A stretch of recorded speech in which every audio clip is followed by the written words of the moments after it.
Good morning, YouTube.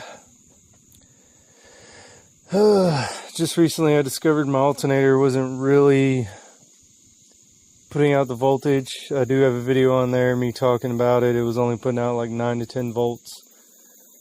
But realistically, just recently found out that your alternator, you need to measure it by your amperage on how many amps it's putting out. At least that's what the alternator repair guy told me when I took it up there. But either way, I took it up there, got it rebuilt. FYI, I took this up to AutoZone and it checked perfect. Like they said, it checked good. There's nothing wrong with it. I thought it was kind of weird because I wasn't getting but like 9 or 10 volts out of it, so maybe 11. And I was like, that doesn't seem right to me. But, you know, I said, well, worst case scenario, I take it to the alternator rebuild guy. And he actually confirmed it. One of my brushes on the inside of my alternator was pretty much gone, and the other one was pretty worn down. And that was my problem, was the way he explained it to me is it was probably charging initially, but once everything warmed up and everything got to moving real good, he said that's probably where it started failing, because a lot of times once everything starts getting hot inside, that's when it your worn brushes will start to not give you a good reading. Or if I knew the exact words on how he explained it, I would. But anyways, let's get on to the installation of this. This is a 83 Datsun 280ZX Turbo, and I love this car. And that's the power steering pump. So I know some of your models don't have the power steering pump, but with this one I actually had to take it off to get to anything, because the power steering hoses come directly over this hole right here, and this is where I had to pull the alternator from. Some would argue that you would have to take this off too. I didn't, and it was a pain. If you don't mind taking the lower radiator hose off, then by all means go ahead and take it off. It will make your process a whole lot easier, but I didn't.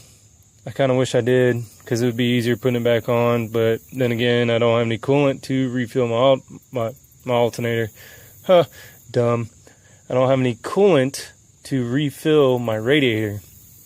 There we go. Can't talk straight. It's way too early. But I am one man in this. I don't have a cameraman, so I'm probably gonna stop the video feed or try to do this the best I can, so y'all can see how everything's going. If anything, I'll show you step by step what I'm doing, so that way, you know, it's pretty self-explanatory. I got to squeeze the alternator in there. The bottom is going to have to go down here on this one, and I'll see if you can get the other end here, down there on that end right there. And then we'll have to get those 2 bolts in, because 2 bolts hold it in on each side. And this is my tensioner bar. So once I get it in place, I'll probably go ahead and reshoot it for you, and then show you how everything's getting hooked up and where it needs to go and whatnot. I'll go ahead and show you the back of this alternator. This is the original manufacturer alternator, and this is where the plug goes, right here, this white plug.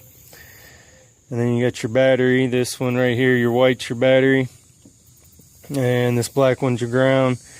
And this is a condenser or capacitor. I'm not entirely sure. I'm not a big electronic guy. I'm more mechanical than anything, but this one doesn't really matter where it goes. From what I've seen, a lot of people go ahead and hook it up to the ground. When I looked it up online, that is where it is on the schematic. So on this one, it doesn't really signify where the ground is. This is your battery. Earth is ground.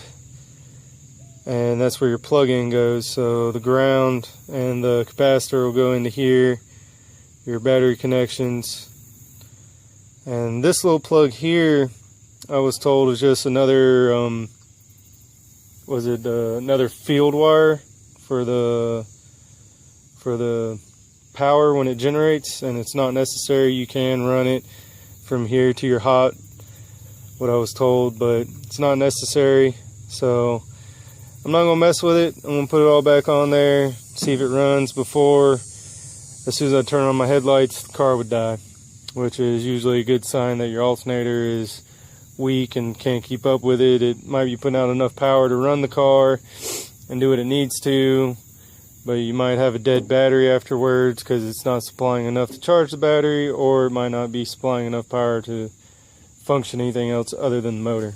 So anyways, enough with the talking. I'll go ahead and try to get it put on, and hopefully in my future videos I will have a secondary cameraman, so you know, either I can hold the camera and the other person, you can watch them put it on, or whichever.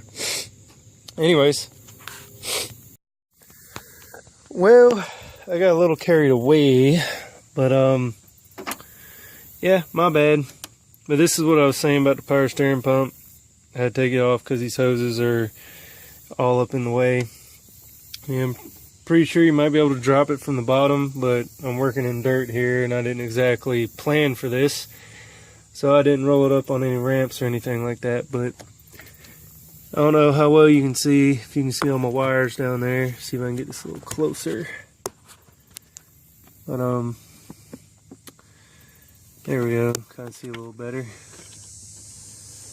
So this was my ground. That's a little condenser thing. I know I sound like I have no idea what I'm talking about, and my camera flipped upside down. Sweet. So let me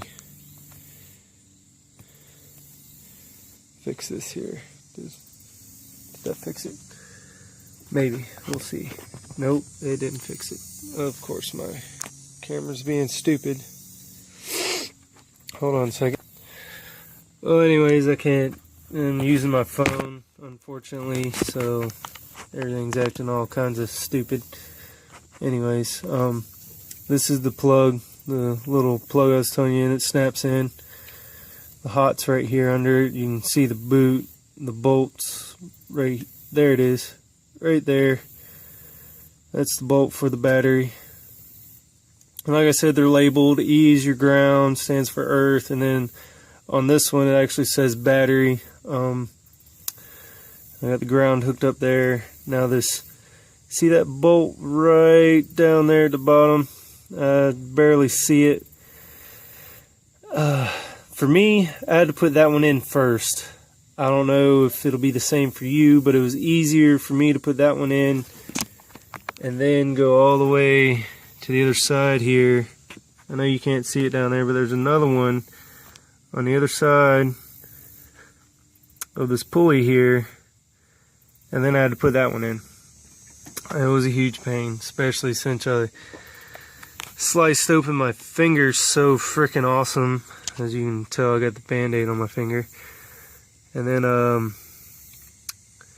I actually had to, before I tighten the two bottom ones down, before I get too far ahead of myself, I had to tighten this one down first, because what I had to do was apply the right tension on the belt.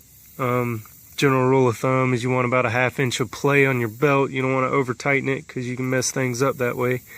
You can actually put a lot of wear on your bearing and your alternator, or you know, whatever you're tightening the belt on, whether it's your power steering pump, your air conditioner pump, whatever it is. If you put too much tension on it, it'll cause unnecessary wear on the bearing, on the pulley, and it'll cause it to go out or lock down, and then that's going to create a whole lot more issues that you don't want in the future. But you want about a 1/2 inch of play in the belt. You don't want it too tight.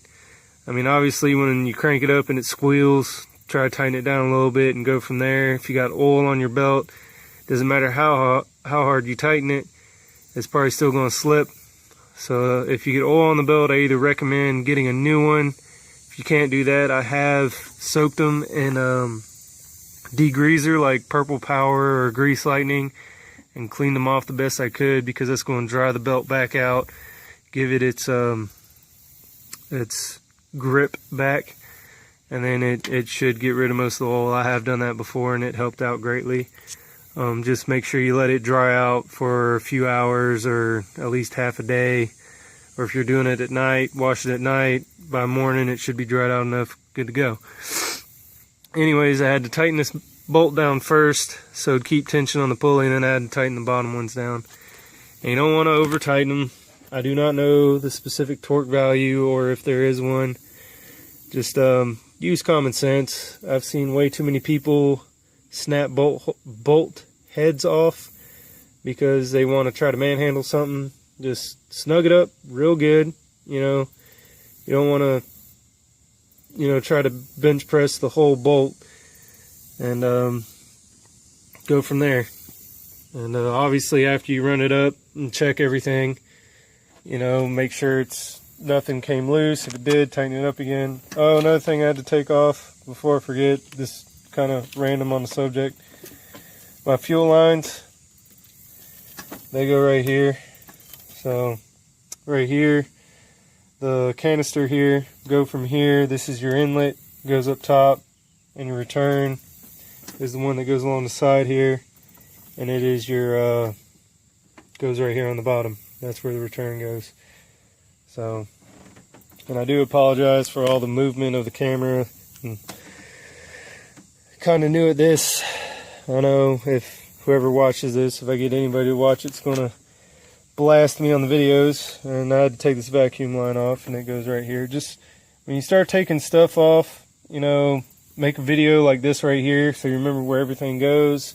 Take pictures, label it, take some masking tape, wrap it around it, be like, this vacuum hose goes to the top of the yellow piece on top of my vacuum setup here, and, you know, return hose, inlet hose or supply hose, you know, anything you disconnect, label it, make sure you do your things. If you notice, I got my jewelry off. I'm not wearing a watch or a ring or anything like that. When you're working on this kind of stuff, you want to usually take any of that off, so that way it doesn't get hung up on anything. I know it's a little late in the video. And another thing, while I'm thinking about safety, is anytime you work on your vehicle, I make it a habit. A lot of people say you won't have to do it. Just disconnect your battery. You know, unless you're trying to trace power and you're trying to find a short somewhere, obviously you want power hooked up. But if you're going to start taking parts off, like, you know, like the alternator and power steering pump, like if you're going to do some pretty big maintenance on your vehicle, make sure you disconnect your battery so you don't ground nothing out, because those wires will be hot. You could arc them, totally destroy your voltage regulator. You could mess other components up. That happened on one of my trucks. It fried the computer on the truck. Now I had to get a new computer.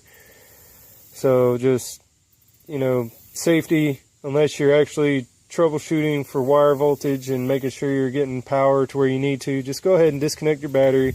Play it safe. It doesn't take but 5 or 10, 30 seconds. You know, it takes 30 seconds to a minute, unless you got a really horrible connection, and then you should probably just replace it altogether. But anyways, that's my putting my alternator back together. I pretty much got everything back on except for my battery hooked up.